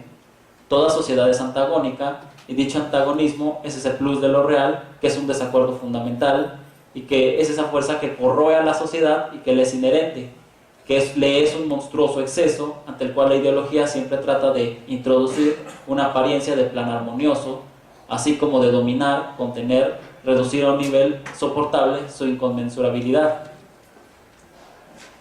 Al hablar de la sociedad parece que estamos hablando de una totalidad que es cerrada.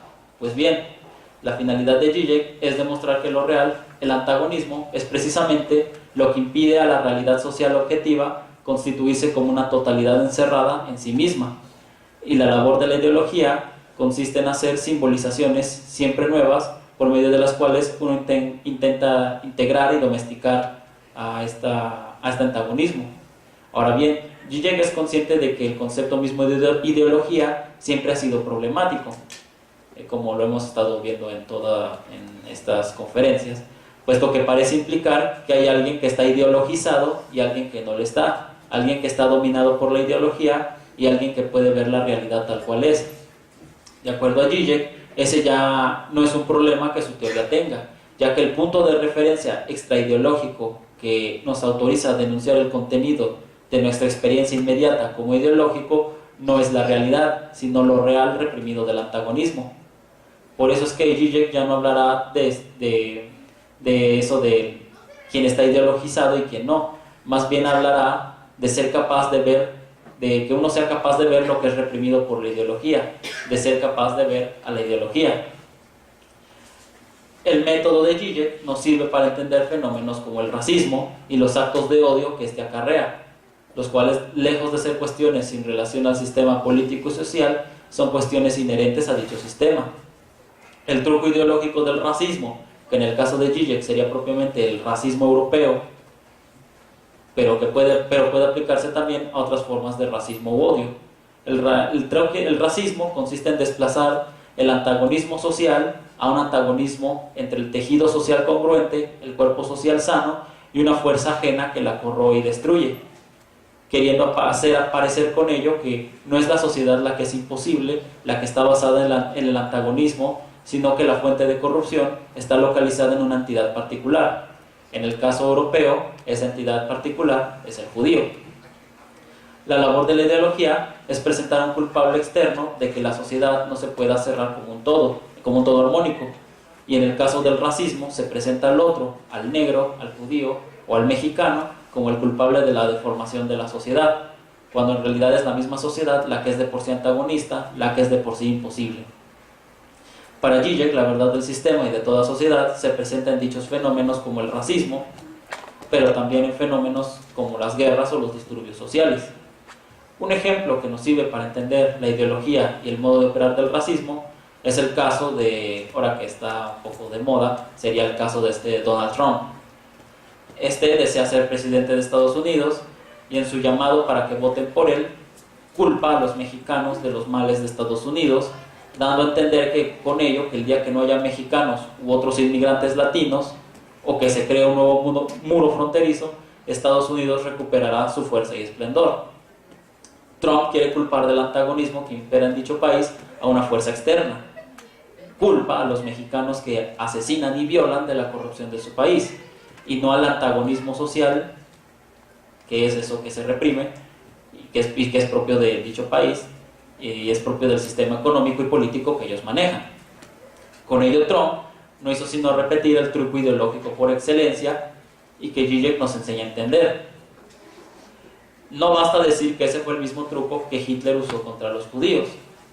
A eso debemos agregar los insultos que Trump hace contra los hispanos, como cuando los acusa de violadores o ladrones.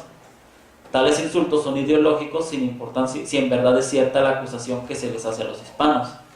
De acuerdo a Zizek, podríamos suponer a alguien que dijera que no es cierto que los hispanos sean así, o alguien más que diga que hay que ver a los hispanos para ver si en realidad son así. Tales formas de operar no sirven, puesto que no reflexionan que la acusación contra los hispanos no tiene que ver ni con la realidad ni con cómo son estos en verdad. El mexicano o hispano que supuestamente roba y viola es tan solo una figura ideológica que está investida de un deseo inconsciente del de Trump y de los otros estadounidenses racistas, y dicha figura sirve para eludir un punto muerto de su deseo. La figura del mexicano que roba y viola solo es un pretexto de Trump y otros estadounidenses para justificar su racismo. Al respecto, Zizek nos recuerda el caso del marido patológicamente celoso. Aun cuando todos los hechos que cuenta para defender sus celos fueran verdad, aun cuando su mujer se acostara con unos y otros, esto no cambia para nada el hecho de que sus celos sean una construcción patológica paranoide. Aun cuando sea cierto que haya mexicanos u otros hispanos que cometan delitos, lo cierto es que hablar de ellos solo le sirve a Trump y a los otros estadounidenses racistas para justificar su racismo y las políticas racistas que ellos pretenden implementar. Y por otra parte, no es que los mexicanos no sean así, sino que la idea racista del estadounidense promedio hacia el mexicano no tiene que ver nada con el mexicano.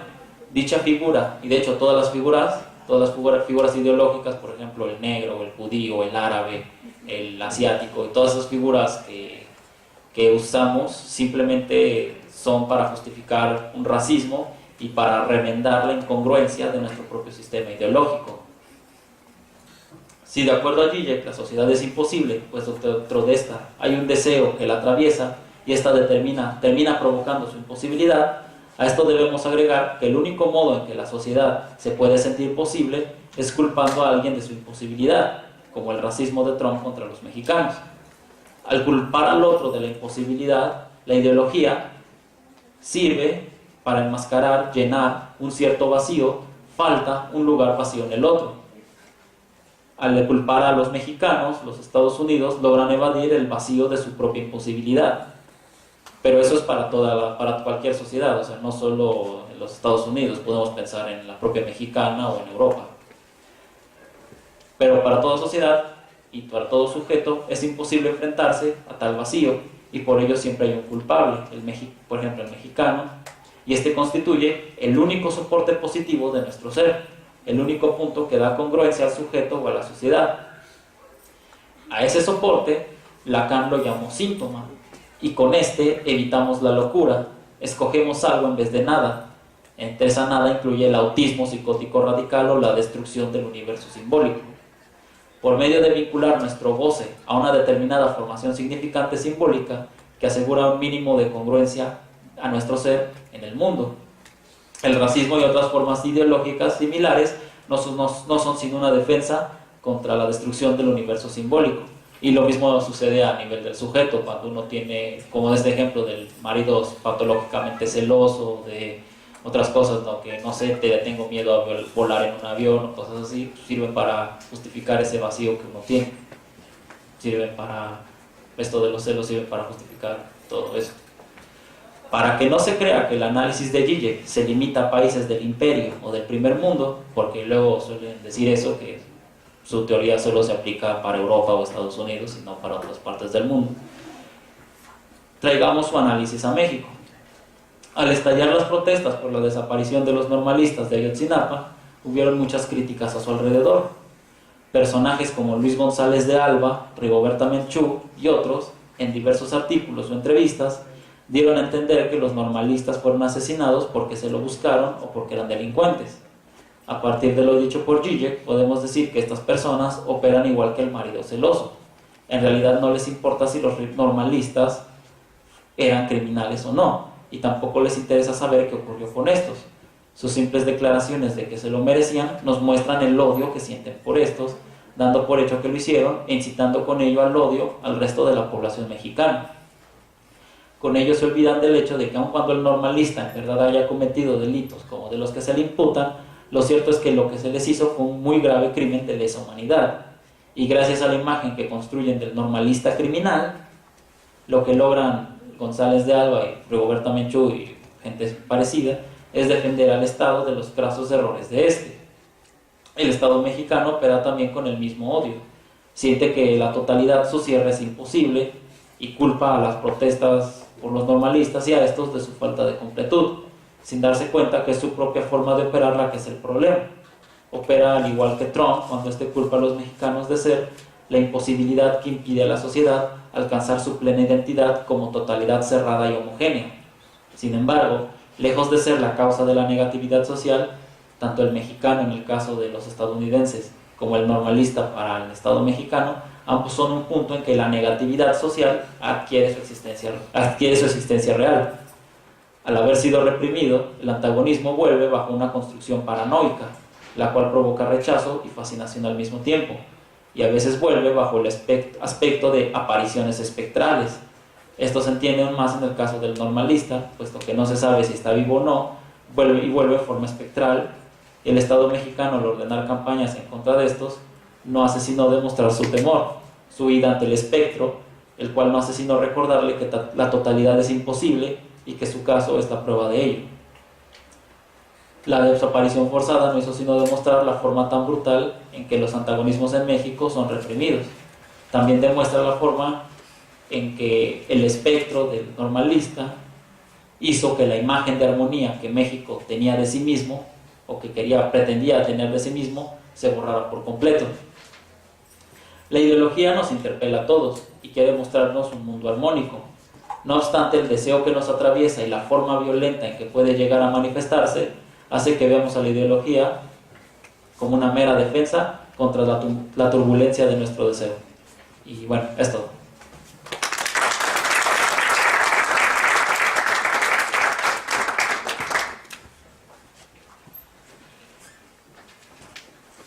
Bueno, ahora pasaremos a la ronda de preguntas.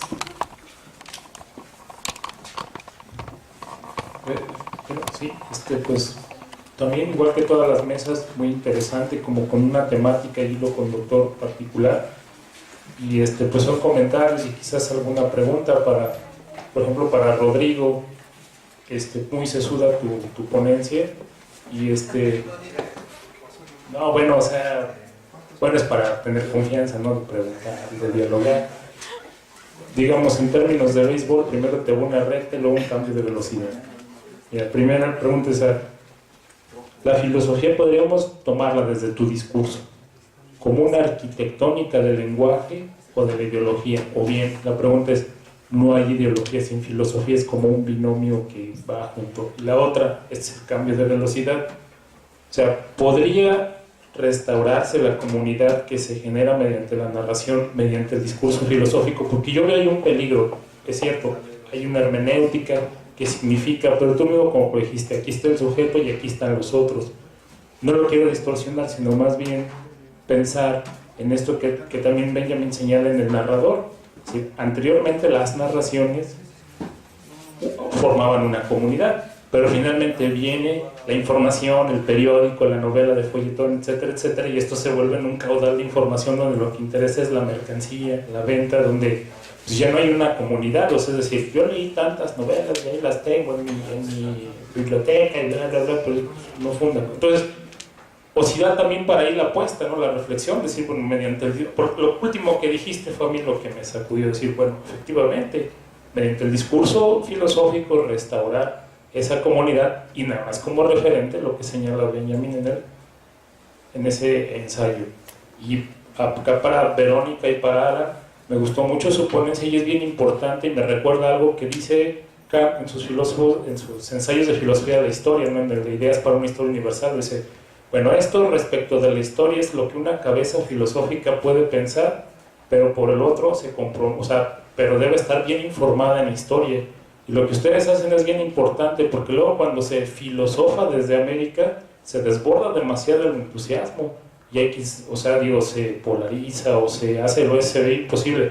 Pero por ejemplo, esto del eclecticismo, yo inmediatamente lo pensé en oposición a lo dialéctico, es decir, si hay un paralelismo, si pudiera haber entre el desarrollo de una sociedad como la alemana y la mexicana, sí, bueno, porque hubo un mestizaje, ¿no? Entonces hay esas como diferencias y semejanzas. Yo lo traté de sintetizar en esta frase, ¿no? De que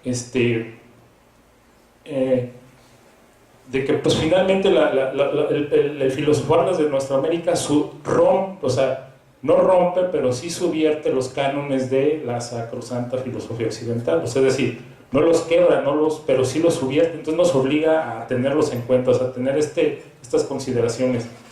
Y para el último ponente, es también muy pertinente lo que comentas, y más ahora que estamos de esos discursos, porque efectivamente el señor Habermas, pues no, o sea, esa teoría de la comunicación, pues sí, o sea, pues si nos comunicamos ya lo hicimos, no, pero pues no es el único condicionante, ¿no?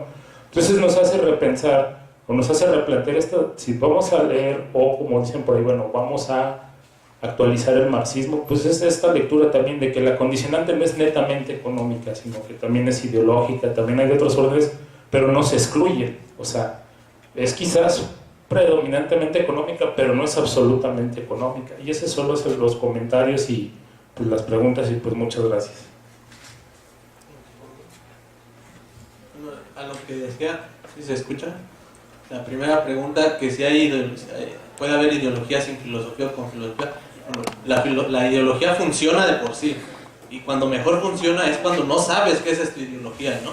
Por ejemplo, cuando una mujer le dice, no, es que mi hija la abusaron y pues va a abortar porque es peligroso el embarazo, y la mujer, como es cristiana, católica, dice, no, ¿cómo abortar, no? Y dices, no, espérate, es que esa es tu ideología, o sea, no, ¿cuál ideología? Ese es precisamente el funcionamiento perfecto de la ideología, cuando dice, no, esto no es ideología, es lo que es, pero no puede salir de la ideología, porque cuando yo digo, no, esto no es ideología, entonces ya es ideología, ¿no? Entonces acepta que es ideología y parte de ahí. Entonces, la filosofía es independiente de la ideología. Mi propuesta es que la filosofía serviría para identificarla, y en medida que cualquier individuo pueda tener un manejo general de filosofía, a lo mejor puede ir identificando su propia ideología, y en ese sentido poder ya entonces el diálogo con el otro, que es diferente, que se pueda dar. La cuestión de la propuesta de la filosofía y esto, que si puede ser colectiva, por ejemplo. Yo digo que sí. Y digo que sí porque si nosotros aquí, por ejemplo, dialogáramos sobre un tema filosófico, dijéramos, bueno, llegamos a este punto en el que estamos de acuerdo y todos estos, infinidad, no. Pues bien, todos estos los seguimos discutiendo, pero aquí ya tenemos un consenso. Aquí ya tenemos un postulado filosófico, digamos, que es colectivo. Y entonces lo podemos hablar así. El resto pues lo dejamos hasta que lleguemos al consenso y seamos colectivo en esos puntos, los hablamos y los traemos como colectivo. Mientras son nuestras individualidades aportando algo, pero el chiste es que se puede crear. Pero el chiste es que entonces la cooperación entre todos y decir, en esto sí hay consenso, esto es un pensamiento colectivo. Entonces. Bueno, buenas tardes. Para los maestros Alan y Verónica, me gustó mucho su ponencia. Y sí, es verdad, realmente hay que meterse a los estudios de los textos de la colonia, ¿no? Y me recuerda, su ponencia me recordó mucho la Constitución de México, la de Apatzingán, la de 1814, porque ahí todavía se hace evidente cierto providencialismo, ¿no? Y realmente desde el punto de vista, o como nos lo dibujó usted, maestro Alan, realmente esa constitución es en su totalidad republicana, porque digamos la ley, realmente la ley es la que, y lo dice literal en algún artículo, la ley es la que va a procurar la felicidad del pueblo, ¿no? Y entonces también bueno, recordando un poco a Locke, no se me hace, o no se hace gratuito que él apele, bueno, el trabajo hacia las cosas, o sea, la propiedad privada, que no apele a un dictado divino, porque realmente va a ser Dios el que le dé la tierra en común a todos los hombres para que la trabajen y no quede en esterilidad, no quede imperfecta, ¿no? En alguna medida. Y pues bueno, eso sería todo. Gracias.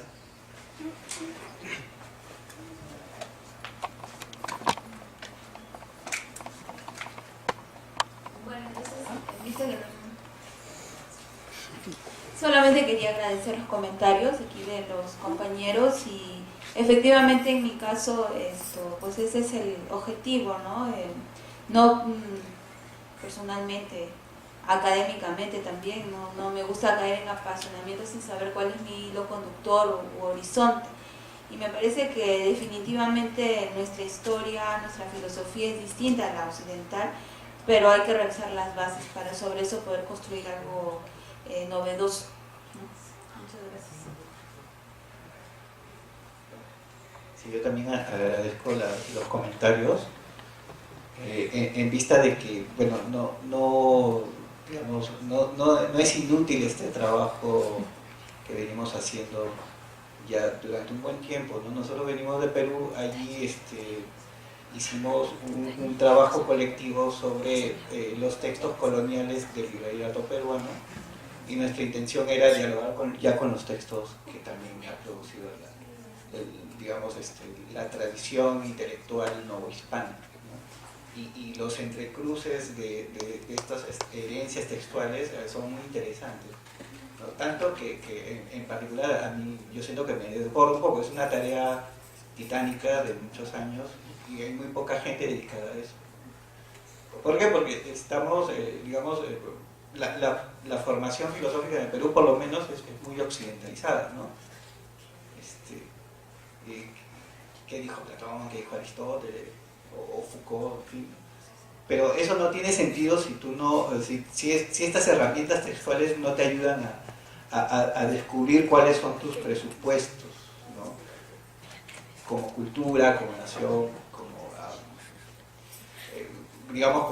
como experiencia histórica, ¿no? Nosotros estamos situados históricamente y estamos situados también dentro de ciertos conceptos, ¿no? Creo que el concepto del republicanismo, que por suerte ha sido ya muy trabajado entre algunos historiadores y filósofos mexicanos, me ha servido también para comprender la experiencia republicana en el Perú, bueno, en el virreinato peruano, ¿no? La Constitución de 1823 del Perú empieza diciendo que el cuerpo de la nación peruana, ¿no? Que es otro término que les mencionaba, forma parte de la tradición republicana, ¿no? Entonces es muy interesante encontrar estas coincidencias porque nos permite pensar cosas interesantes, ¿no? Por ejemplo, a mí me pareció muy interesante que Fidel Castro haya sido educado por jesuitas. O sea, toda nuestra pasión contra el discurso capitalista o contra la experiencia capitalista no se alimenta más bien de nuestra situación histórica como ex católicos, ¿no? Podemos no ir a misa y todo eso, pero tenemos como el background cultural y moral, ¿no? De hecho, eso es lo que pensaba Nietzsche, por ejemplo. O sea, Dios era solo un pretexto para hablar de una moral, ¿no? Dios era el concepto luminoso, pero que escondía por detrás, por decirlo de alguna manera, una apuesta moral, una tarea de valores, decían, ¿no? en su terminología. Entonces, no es una mera pasión bibliotecológica la nuestra, sino por lo menos en mi caso es un intento de pensar nuestra sociedad en serio, ¿no? Y dialogar también con los textos occidentales no está mal, siempre y cuando no nos volvamos repetidores, ¿no? Sino que nos volvamos gente que se apropia de estos conceptos y que eso le permite, digamos concentrarse en nuestra propia tradición, porque tenemos también nuestros propios problemas, ¿no? El problema de la corrupción para mí me parece que es un típico problema de las sociedades latinoamericanas y me parece que las hermenéuticas occidentales no nos ayudan mucho, ¿no? O sea, yo no veo la utilidad de Foucault para pensar la corrupción, por ejemplo. Entonces tenemos que inventar nuestras propias herramientas interpretativas.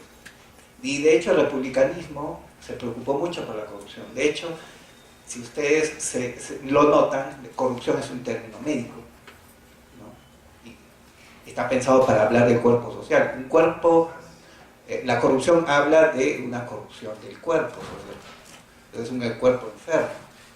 Manuel González Prada, que es un filósofo, pensador, etcétera, peruano, habla de, en el Perú, ¿no?, de donde uno pone el dedo, salta la pus, hablando del cuerpo social peruano, para hablar de la corrupción, ¿no? Está tan corrupto el cuerpo social peruano que si uno pone el dedo en cualquier lado, salta pus. Entonces está pensando en términos republicanos. Hay un autor uruguayo que murió hace poco, yo disculpe que no me acuerdo el nombre, pero su texto más importante se llama, ¿no?, así, las raíces de Latinoamérica o algo así. El término raíz es un término también que proviene del organicismo, ¿no?, de la filosofía organicista. Entonces está pensando en Latinoamérica como una planta, ¿no?, o sea, como un organismo finalmente. Entonces tenemos una serie de conceptos heredados de la época colonial y que los asumimos, como decía hace un momento el colega de la mesa, de manera inconsciente, ¿no?, de manera natural. Un marxista como este uruguayo utiliza un término organicista antiguo, con una naturalidad que seguramente él mismo no lo pensó. Entonces, si nuestros estudios no nos ayudan a iluminar los conceptos que utilizamos de manera cotidiana, entonces la filosofía dejó de tener un espacio. La idea es recuperar ese espacio.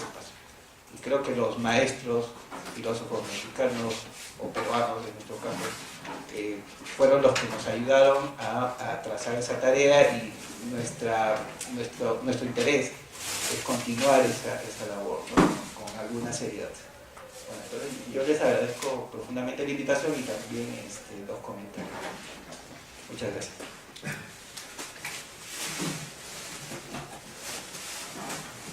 Bueno, yo nada más quería agregar a mi conferencia que pues a mí igual me hace, pues o sea me venía haciendo mucho ruido todo esto de la onda pues, racista y la onda de ese tipo de clases, y pues yo discrepo un poco con los compañeros, porque yo creo que hay de cosas que se forman deseo y que a veces esos deseos te carcomen, y luego no solo se limita al plano de lo individual, a veces se lleva al plano social y atraviesa con la cuestión social, y pues yo en eso pues yo creo que específicamente tratando de entender pues yo al racista tipo Donald Trump, al racista europeo, al racista estadounidense, y un poco así yo puedo entender un poco más la forma de operar, o de dónde surgen este tipo de comportamientos que uno podría considerar pues bueno, o sea, ¿por qué si yo no te he hecho nada? Y pues muchas veces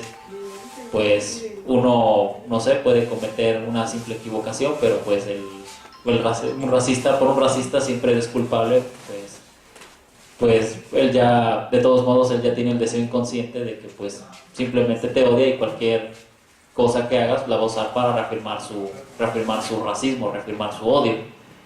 Y a mí me hace mucho ruido esto de repensar, pues, o sea, a partir de Latinoamérica, porque, por ejemplo, el propio Zizek, una vez que fue a la India y le reclamaron la gente de la India que, oiga, pues es que nosotros tenemos que aprender inglés para aprenderlo a usted, y usted anda ahí, usted viene del imperio a querer hablarnos a nosotros, y pues él les dijo, pues sí, pero pues es que yo ni soy estadounidense, ni soy inglés, yo soy esloveno y tuve que aprender inglés y francés para poder hacer mi filosofía. Y por ejemplo, o sea, y digamos Eslovenia, antes ex Yugoslavia, pues es la parte periférica de Europa, o sea, no es nunca ha sido la parte central de Europa. Y la otra cuestión que a mí me venía llamando la atención, pues sí, es esto de que el concepto de ideología, sobre todo en los 90s, el concepto se va dejando de usar, y es precisamente Zizek el que vuelve a reformularlo, y lo reformula a partir del Althusser, y lo que igual me sigue pareciendo increíble, bueno, lo que me llamó mucho la atención fue que Althusser fue muy citado a lo largo de todas estas conferencias. Althusser, se ve que el trabajo de Althusser sigue tan vigente como en sus tiempos, y no obstante pues demuestra que se tiene que, o sea, si se quería hacer ese trabajo se tenía que partir a partir de él. Althusser, que pues era de París y de todo esto que surgió en París, después Foucault, Derrida, y cómo esa discusión que era propiamente de la Europa central de París, la mudaron a un país como periférico, como lo es Eslovenia, y más pensando que Zizek tuvo que pensar su propia realidad de que su país pues, o sea, ya no existe pues, o sea, Yugoslavia ya no existe, ya son varios países, y de que se acabó por unos odios racistas y étnicos que él en su obra pues, trata de entenderlos. No obstante de que sí, obviamente tiene una carga europea muy fuerte, yo creo que este fenómeno como lo de Trump que está sucediendo ahorita, o para entender fenómenos como el nazismo, o incluso este odio, porque de verdad es un odio que yo lo leo en Luis González de Alba o Rigoberta Menchú, pues ahí ves que realmente a ellos no les importa, es puro odio y querer justificar al Estado. Y pues bueno, agradezco también los comentarios que se me hicieron, aunque no fueron muchos, pero pues bueno, me dio gusto que escucharan mi conferencia. Muchas gracias.